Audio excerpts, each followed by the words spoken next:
Bismillahirrahmanirrahim. Assalamualaikum warahmatullahi wabarakatuh. Sahabat yang beriman, setiap yang bernyawa pasti akan menemui ajalnya yang tidak tahu kapan datangnya. Karena pengetahuan perihal kematian hanya Allah Ta'ala saja yang mengetahuinya. Lalu seperti yang telah kita ketahui bersama, seseorang nanti di akhirat akan memasuki surga atau neraka sesuai dengan amal ibadah yang dilakukannya. Tapi bagaimana dengan orang gila ketika meninggal? Apakah dia akan masuk surga atau masuk neraka? Berikut penjelasannya. Sebelumnya kita perlu tahu bahwa orang gila di dunia tidak dibebani tanggungan menjalankan ibadah atau hukum syara. Seperti halnya anak kecil yang belum balik, karena mereka tidak memiliki akal. Nabi SAW bersabda, catatan amal diangkat dari 3 jenis orang.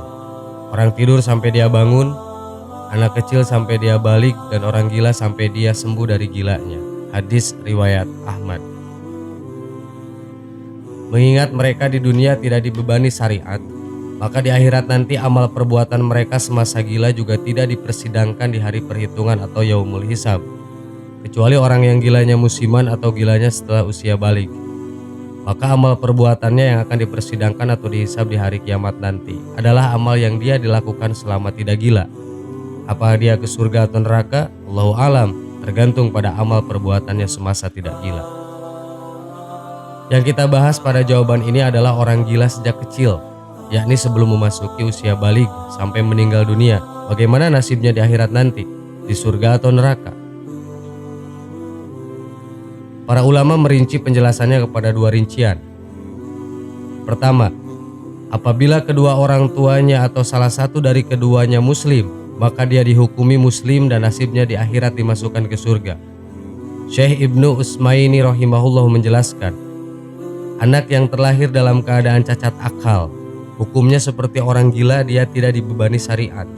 Oleh karenanya, amal perbuatannya tidak akan disidang atau dihisab di hari kiamat nanti.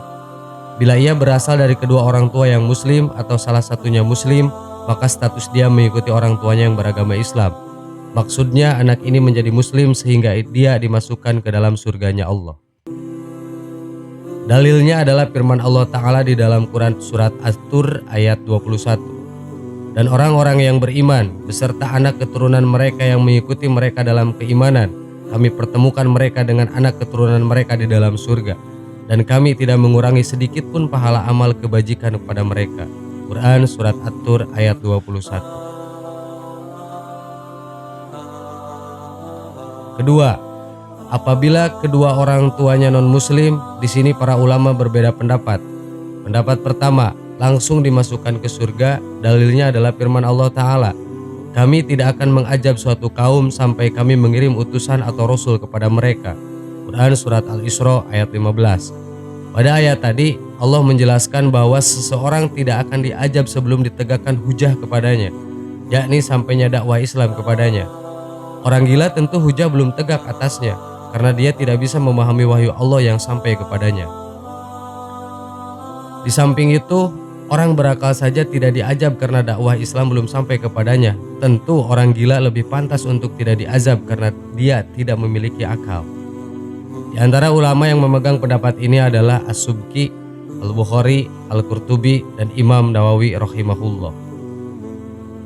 Imam Nawawi mengatakan dalam buku Al-Minhaj fi Syahri Sahih Al-Muslim li Ibni Al-Hajjaj, Syarah Sahih Muslim, inilah pendapat yang benar yang dipegang oleh para ulama muhakkik, bahwa mereka anak-anak kaum kafir dan orang gila termasuk penduduk surga. Pendapat kedua, dia akan diuji. Jika lulus ujian, maka dia dimasukkan ke surga. Bila tidak, maka dimasukkan ke dalam neraka. Ujian mereka berupa api. Apabila mereka mau masuk api yang disediakan Allah untuk menguji mereka, mereka akan masuk surga. Namun bila enggan, mereka akan dimasukkan ke neraka. Pendapat ini dipilih oleh Al-Baihaqi, Syekhul Islam Ibnu Taimiyah, Ibnu Qayyim, dan Abu Abdul Bar rahimahullah. Syekhul Islam Ibnu Taimiyah rahimahullah mengatakan, beberapa hadis sahih yang bersumber dari Nabi SAW menerangkan bahwa orang-orang yang belum sampai dakwah Islam kepadanya ketika di dunia, seperti orang gila, orang tua renta, orang tuli yang menemui dakwah Islam namun dia tidak dapat mendengar suruhan Islam karena tuli yang dialami, Kemudian ahlul fatrah, yaitu orang yang hidup di zaman antara dua nabi atau rasul. Mereka semua nanti akan mendapat perintah di hari kiamat kelak. Apabila mereka menuruti perintah itu, maka mereka dimasukkan ke surga. Namun bila tidak, maka dia berhak mendapatkan azab. Penjelasan ini adalah bentuk pembenaran daripada firman Allah Subhanahu wa taala.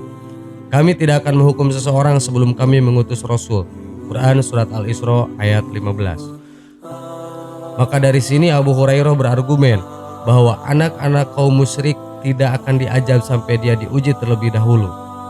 Kesimpulan, dari dua pendapat tadi, pendapat terakhir inilah yang tampaknya lebih kuat. Wallahu a'lam bishawab, karena sejalan dengan sabda Rasulullah SAW. Ada 4 jenis orang yang akan mengajukan banding pada hari kiamat nanti. 1. Orang tuli yang tak dapat mendengar sesuatu pun. 2. Orang dungu atau gila. 3. Orang tua renta lagi pikun. Dan 4. Orang yang meninggal pada zaman patro. Orang yang tuli berkata, "Ya Tuhanku, Islam datang namun aku tak mendengar sesuatu pun tentangnya." Yang dungu berkata, "Ya Tuhan, Islam datang namun anak-anak kecil melempariku dengan kotoran hewan." Orang tua renta lagi pikun berkata, "Ya Tuhan, sungguh Islam telah datang namun aku tidak mengerti atau tidak paham." Orang mati di zaman patroh berkata, "Ya Tuhan, Rasulmu tidak mendatangiku." Lalu diambillah perjanjian dengan mereka untuk diuji. Kemudian akan diutus seorang utusan Rasul kepada mereka yang memerintahkan untuk memasuki api. Demi zat yang jiwaku berada di tangannya, seandainya mereka masuk ke dalam api tersebut, niscaya mereka akan merasakan dingin dan selamat dari azab. Hadis riwayat Ahmad.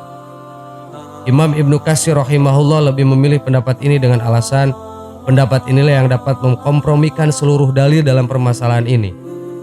Syekh Muhammad Shalih Al-Utsmaini rahimahullah menyatakan, anak yang terlahir dari kedua orang tua yang kafir. Pendapat yang lebih tepat dalam masalah ini bahwa anak itu nanti akan diuji di hari kiamat sesuai dengan Allah kehendaki. Demikian pula penjelasan tentang status orang gila, karena keduanya sama tidak memiliki akal dan tidak dapat memahami pesan-pesan Islam. Bila mereka patuh, maka mereka akan dimasukkan ke surga. Namun apabila mereka tidak patuh, mereka akan dimasukkan ke dalam neraka. Sahabat yang beriman, itulah keterangan-keterangan tentang nasib orang gila di akhirat kelak. Semoga semakin bertambah pengetahuan ilmu agama kita. Amin. Wallahu a'lam. Wassalamualaikum warahmatullahi wabarakatuh.